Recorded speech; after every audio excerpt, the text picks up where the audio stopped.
Man, do I love the Tomb Raider games. I've played them for years until I stopped after anniversary, but when I was in Best Buy and I saw Rise of the Tomb Raider 20-year celebration, I swiped that off the shelf. Why? Let me explain. I think Tomb Raider 2 is the best Tomb Raider game. Don't believe me? Listen to this. The game starts with you in China, scaling the Great Wall, shooting spiders, evading booby traps, and fighting a T-Rex in the first level. The rest of the game has you fighting the Mafia in Venice, infiltrating an opera house, escape imprisonment in an offshore rig before sinking to the bottom of the ocean, harpooning sharks, breaking into a sunken ship to find a treasure, leave the ocean to hijack a plane, crash it into the mountains of Tibet, helping monks fight off the Mafia in a monastery, run through a nice palace to fight this thing before returning back to China, fall down a waterfall, explore a temple, fight at giant spiders, jump around this LSD of a level before you take down a dragon. If that won't convince you, a glass bottle will. So, what does all this have to do with Rise of the Tomb Raider 20-year celebration? Anniversary was a remake of the first game after 10 years, and I thought 20-year celebration would be a remake of the second game. Was I right? No. In for a penny, in for a pound, we are here so we might as well play it. ROTTRTYC isn't a remake of Tomb Raider 2 from 1997, it's just a re-release of Rise of the Tomb Raider from 2015, which itself is a sequel to Tomb Raider from 2013, which I haven't played.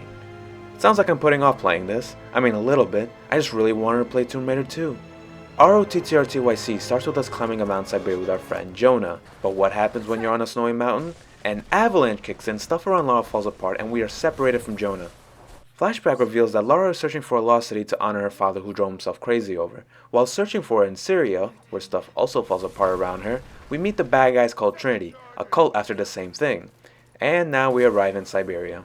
We are walking through this blizzard, freezing our socks off, collecting sticks to start a fire. Campfires act as our base camp where we can upgrade our weapons with items we scavenge, learn skills, and change outfits. We make a bow and go out hunting. I hit a deer but it didn't die and it started crawling around crying, and I felt terrible. Suddenly a bear attacks me and just like the Revenant, I fight back and escape.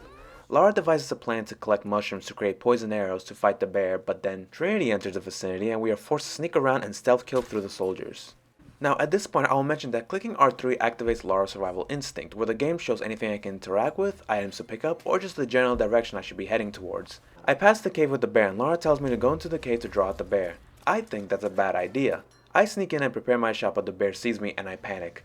After many trial and errors I finally defeat the bear. We arrive at a Soviet installation where Lara finally gets a gun.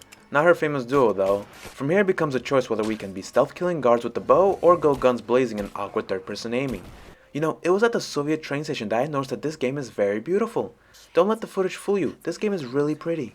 Lara eventually finds these locals and helps them fight Trinity by doing side missions. I found this one girl hiding in a locker and she asked me to go find her grandfather who got lost in the woods looking for a witch.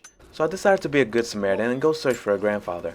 But after some climbing, Lara starts hallucinating, things get trippy real fast and suddenly you're fighting an evil cabin with chicken legs and I wasted all my ammo and health fighting these zombie wolves. After getting away, they figure out that the witch is actually a person who is using pollen from plants to cause these hallucinations, so I wasn't fighting actual zombie wolves? The girl then tasks you to gather ingredients for an antidote, and it was at this point I lost interest in the quest. In conclusion, I think the game is very pretty. I mean, look at the detail in the snow! It's a standard run, jump, shoot, swim, climb, explore tombs, upgrade weapons, find collectibles, and murder rabbits until you beat the game. But it's also very monotonous. Lara Croft used to take you on trips around the world, but this constant scenery of snow got old really quick. I enjoyed the serial level because my eyes were getting tired of all this frozen crystalline water. I'd accept this if it was an ice climber game, but it's not. Say what you want about Angel of Darkness, at least that had 2 countries. Maybe I'm being too harsh. Maybe I just miss playing the old games. My collection is all PC games, but I don't have a PC. I tried to get the game on Steam, but it's only on Windows. Come on. I searched the game online, but it's asking for way too much, and even if I did buy it, modern Macs have nowhere to put discs anymore. You now have to buy a separate accessory. Come on, Apple. You got away with changing the headphone jack on the iPhone, but that was only because of the AirPods. Where was I? Oh, ROTTRTYC. It's good.